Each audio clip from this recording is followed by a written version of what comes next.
बोलो श्री गुरु महाराज जी की, बोलो श्री स्वामी जी महाराज जी की।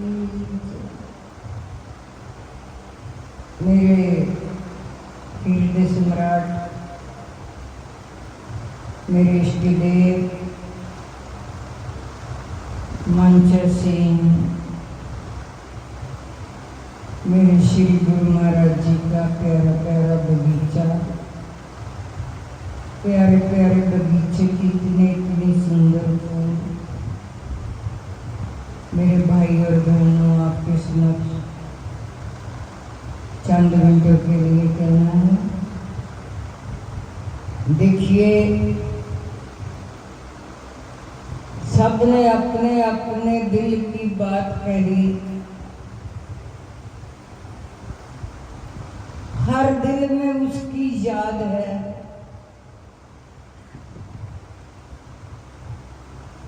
जो उसकी याद को लेकर यहाँ हम सभी बैठे हुए हैं।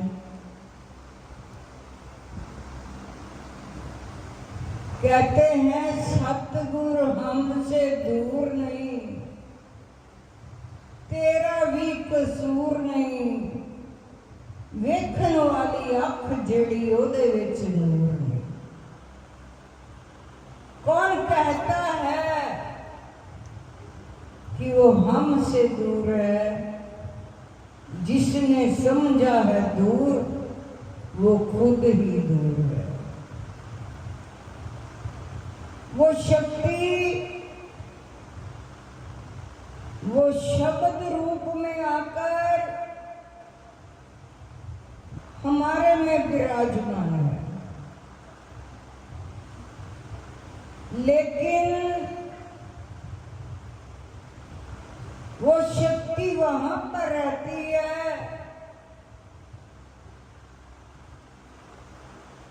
जिस हृदय में पवित्रता होगी।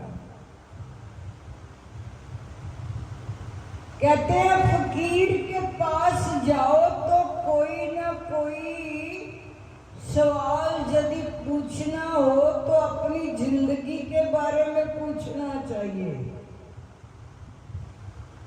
हम समाज के सवाल लेकर बैठ जाते हैं, घर परिवार के सवाल लेकर बैठ जाते हैं। फकीरों का समय जो है वो नष्ट नहीं करना चाहिए। किसी महापुरुष से किसी ने पूछा, शिष्य ने, महाराज जी, संसार में सबसे मुश्किल कार्य कौन सा है? कौन सा ऐसा काम है जो मुश्किल है? तो महाराज जी ने बस एक ही शब्द बोला, उसको व्याख्या में नहीं लेकर आए। एक ही शब्द बोला, सरल बनना मुश्किल है। संसार में एक सरल हृदय, स्वच्छ हृदय, पवित्र हृदय, जिसमें महाराज जी का निवास है, वो ही बनना मुश्किल है। आज हमारी भागदौड़ प्रतिष्ठा के पीछे है कि हमारे तुल्य कोई हो ना जाए। जब ऐसा भाव जीवन में आता है तो उसका जीवन बनना मुश्किल हो जाता है। हम अपने आप को बनाना शुरू कर देते हैं, इसमें जीवन नहीं बनता। हम अपने आप को बनाते हैं। जैसे जब उदो जी गोपियों को भगवान कृष्ण जी के कहने से ज्ञान देने के लिए वृंदावन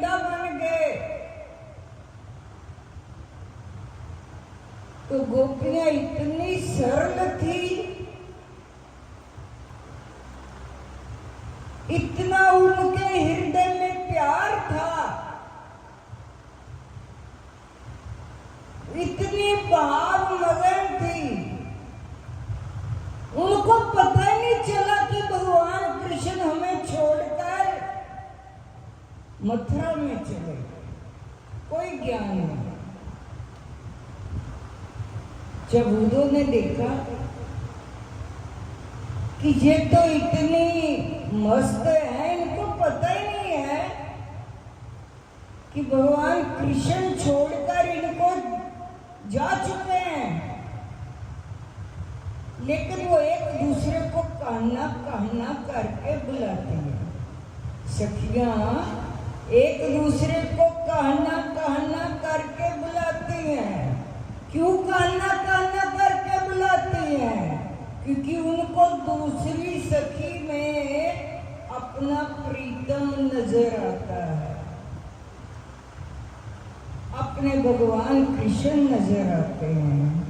इसलिए वो हर सखी एक दूसरी गोपी को कान्हा कान्हा कर कर बुलाती है। जब तो उदो जी सोचते हैं मेरा दिमाग जो है वो चकरा रहा है, मुझे एक दूसरे को कान्हा कान्हा क्यों बुला रही हैं? वो उसी को बुला रही हैं, वो उसको बुला रही हैं।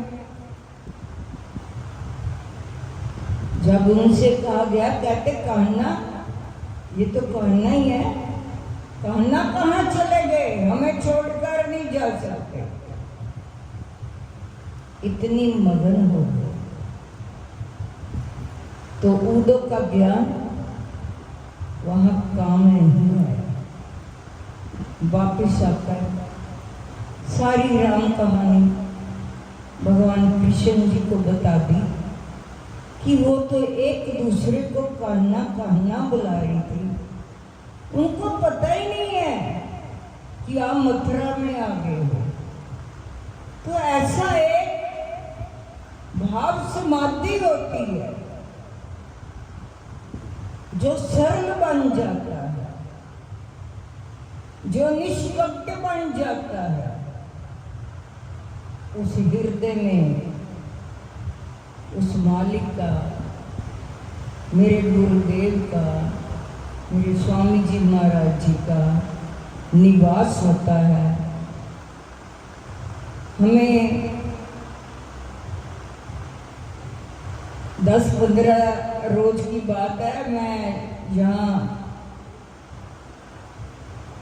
कुरुक्षेत्र में आई तो श्री स्वामी जी महाराज जी की बातें करनी, क्योंकि मेरा स्वभाव है कि जब भी मैं आती हूँ तो बड़े भाई जी से कुछ बातें शेयर करती हूँ, कुछ उनसे लेती हूँ, कुछ बताती हूँ कि हमारे साथ कैसे कैसे हुआ। पिछली बातों को याद करते रहते हैं। तो भाई जी मेरे को कहने लगे, भाई जी अब वो टाइम आ चुका है, ये सच्चाई मैं बता रही हूँ, कि मेरे को कई बच्चे बोल देते पिछली बातों को छोड़ दो, अब नया जमाना आ गया। मैंने कहा उनके लिए आ गया होगा, हमें तो वो पिछला ही याद आता है, जो श्री महाराज जी का बताया हुआ सिद्धांत है वो ज्यादा आता है। जैसे आपने सुना होगा कि श्री स्वामी जी महाराज जी दान का सदुपयोग कैसे किया जाता है, वो हम जीवों को बार बार समझाते हैं। कहते एक बार महात्मा गांधी जी के सेवाग्राम में उनका बेटा कांति भाई सेवा में आ गया। जब सेवा में आ गया तो महात्मा गांधी जी ने जो आश्रम के नियम थे वो उसको बताए, क्योंकि आश्रम के कुछ नियम होते हैं। तो जब नियम बताए, जब तक आश्रम में रहने वाले आश्रम के नियमों को नहीं अपनाता, उसका रहना मुश्किल हो जाता है। हम तो कहते हैं ना, भजन करो, अभ्यास करो, सेवा करो, का यही नियम है, कुछ और नहीं कहा गया। तो जब उनका बेटा, जब उनको कपड़े बांटने लगे तो 2 धोती दी गई। उनका बेटा कहता है, मेरा तो 2 धोती से गुजारा नहीं चलेगा। क्यों नहीं चलेगा? सारी आश्रम वासियों का 2 धोती से गुजारा चलता है, तेरा क्यों नहीं चलेगा? कहता नहीं भाई, मेरा नहीं चलेगा, मेरे को 1 धोती और दे दो। महात्मा गांधी जी कहने लगे, मेरा 2 धोती से गुजारा चल जाता है, तेरा क्यों नहीं चलेगा? तू भी 2 रख, 1 धो, 1 फिर डाल ले, मैली हो जो दूसरी धो ले। जब मैं 2 पहनता हूं, तेरे को तीसरी कैसे दे दूं? सभी आश्रम वालों के पास 2 ही है। तो उस पास में पत्रकार बैठा हुआ था, महात्मा गांधी जी से कहने लगा, भाई ऐसा है, एक तो आपका बेटा है। वो कहता, बेटा है तो इसका मतलब ये नहीं है कि जो और मेरे पास बच्चे रहते हैं उनके साथ जैसा व्यवहार होगा, इसके साथ भी वैसा ही होगा। भी 1 धोती का क्या फर्क पड़ता है, 1 और दे दो। महात्मा गांधी जी कहने लगे, नहीं भाई, मैं नहीं दे सकता, क्योंकि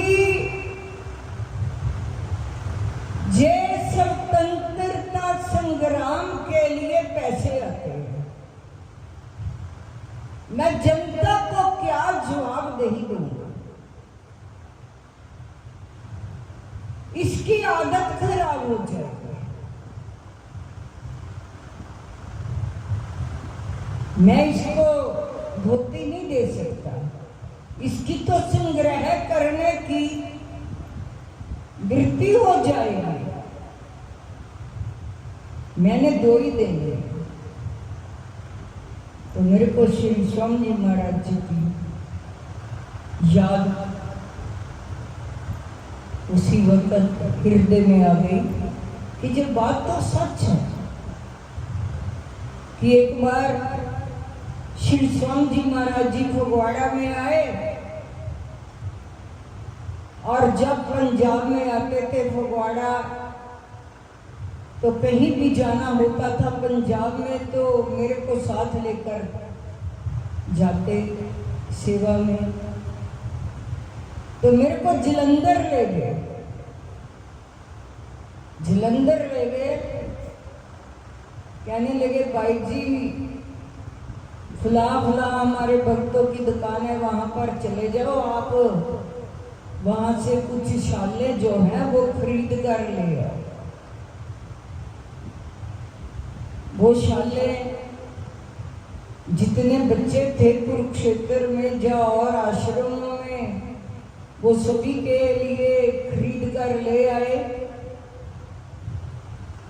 तो महाराज जी जिस जिस बच्ची को वो शाल दी, उससे पहली वाली शाल जो थी वो वापस ले गए,